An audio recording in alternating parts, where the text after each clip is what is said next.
जो लोग दीपक वाधवा की थोड़ी सी हेल्प करके भी नहीं दे रहे थे, आज वही लोग दीपक वाधवा को बोलते हैं सर मेरे पैसे मैनेज कर दो, दीपक भाई हमें अपने साथ बिठा के ट्रेड करवा दो। वक्त बदल चुका है, लेकिन वक्त बदलने से पहले दीपक वाधवा की जिंदगी उलट पुलट हो चुकी है। ये कहानी है स्टॉक मार्केट ट्रेडर दीपक वाधवा की, कैसे उन्होंने अपनी जर्नी स्टार्ट की। दीपक वाधवा नोएडा के रहने वाले हैं। 2015 से पहले 20 साल तक उन्होंने केमिकल बिजनेस किया।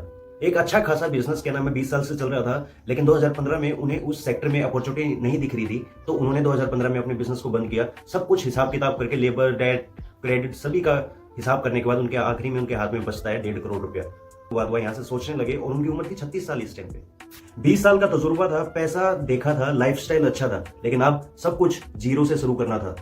लोगों ने बोला रेस्टोरेंट खोल लो, अच्छा चलेगा, तो दीपक ने यहाँ से अपना गणित लगाना स्टार्ट किया। आइडिया अच्छा लगा उनको। उन्होंने देखा कि ये इसकी 10,000 रुपए की सेल है, कम से कम 8,000 रुपए बचा के लेके जाता होगा, अबे ये तो 20,000 रुपए लेके जाता होगा। तो ये सब कुछ देखने के बाद, हिसाब लगाने के बाद एक फूड आउटलेट खोलते हैं और ज्यादा दिन चलता नहीं है, बंद कर देते हैं उसको, क्योंकि मजा नहीं आ रहा था। 10, 20, 50 रुपए के गल्ले के ऊपर बैठ के मजा नहीं आ रहा था, क्योंकि स्टार्टिंग से बड़ा काम किया था।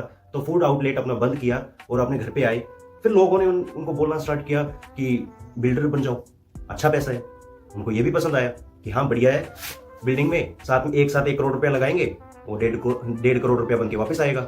लेकिन हकीकत ये थी कि 1-2 प्रोजेक्ट किए और उसके बाद उनको हकीकत पता चली कि जितना बाहर से दिख रहा है उतना है नहीं, तो वो भी बंद कर दिया। उसको बंद करने के बाद इजी मनी के लिए गए, कुछ पैसे ब्याज के ऊपर दिए, लेकिन वहां पे भी पैसे सारे डूब गए। पैसे देने के बाद पता चला कि ब्याज तो बहुत बाद की बात है, जो पैसे दिए थे वही खत्म हो चुके हैं, इंटरेस्ट तो अब आएगा कहां से। इतना नुकसान होने के बाद दीपक डिप्रेशन में चले गए और डिप्रेशन में जाने के बाद लड़ाई झगड़ा, घर में फाइट, यहां तक हॉस्पिटल में भी एडमिट होना पड़ा दीपक को। फिर दीपक अपनी जिंदगी की सबसे बड़ी गलती करते हैं, स्टॉक मार्केट। किसी ने कहा स्टॉक मार्केट करो, ठीक ठाक पैसा बनता है, तो कोई नॉलेज नहीं थी, तो सीधा क्या नाम है हिम्मत करके 20 से 25 लाख रुपए लेके स्टॉक मार्केट में उतर गए।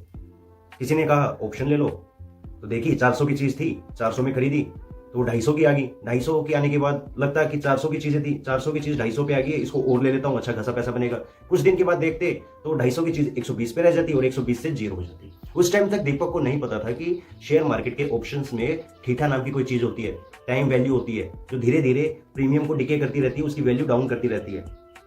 ऑप्शंस में लॉस होने के बाद में दीपक वाधवा टिप्स के जाल में फंसते हैं। कॉल्स आने लगे उनको इंदौर से, गुजरात से, कि सर हम सर्विस प्रोवाइड करवाते हैं, ऐसे ऐसे हम बताते हैं वो चीजें आप खरीदो और बेचो, पैसा बनेगा, और उसके बाद में हमारा 5,000 10,000 रुपया जितना भी कमीशन बनता है आपको हमें देना होगा। दीपक को ये चीज बहुत अच्छी लगी कि यार ये ठीक है, लोगों की सुनो पैसा बनाओ, लोगों की सुनो पैसा बनाओ।